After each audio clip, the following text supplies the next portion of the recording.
మాఘమాసాన్ని ఎందుకు పవిత్రంగా చూస్తాము? దేవతలు సైతం స్వర్గం నుండి భూమిపైకి వచ్చి స్నానం చేసే ఒకే ఒక్క మాసం మాఘమాసం.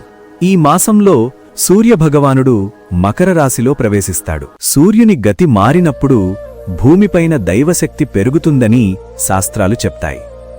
బ్రహ్మపురాణం ప్రకారం మాఘమాసంలో గంగా, గోదావరి, కృష్ణ, కావేరీ లాంటి నదులు సాధారణ నదులులా కాదు, దివ్యమైన తీర్థాలుగా మారుతాయి. ఈ మాసంలో ఋషులు, మునులు మరియు దేవతలు కూడా ప్రభాత సమయంలో నదులలో స్నానం చేస్తారని నమ్ముతారు.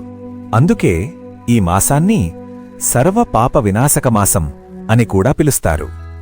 ఈ మాసంలో నది స్నానం చేయలేకపోయినా కనీసం ఇంట్లో స్నానం చేసి దేవుణ్ణి మొక్కినా కూడా మాఘమాసపు ఫలం దొరుకుతుంది.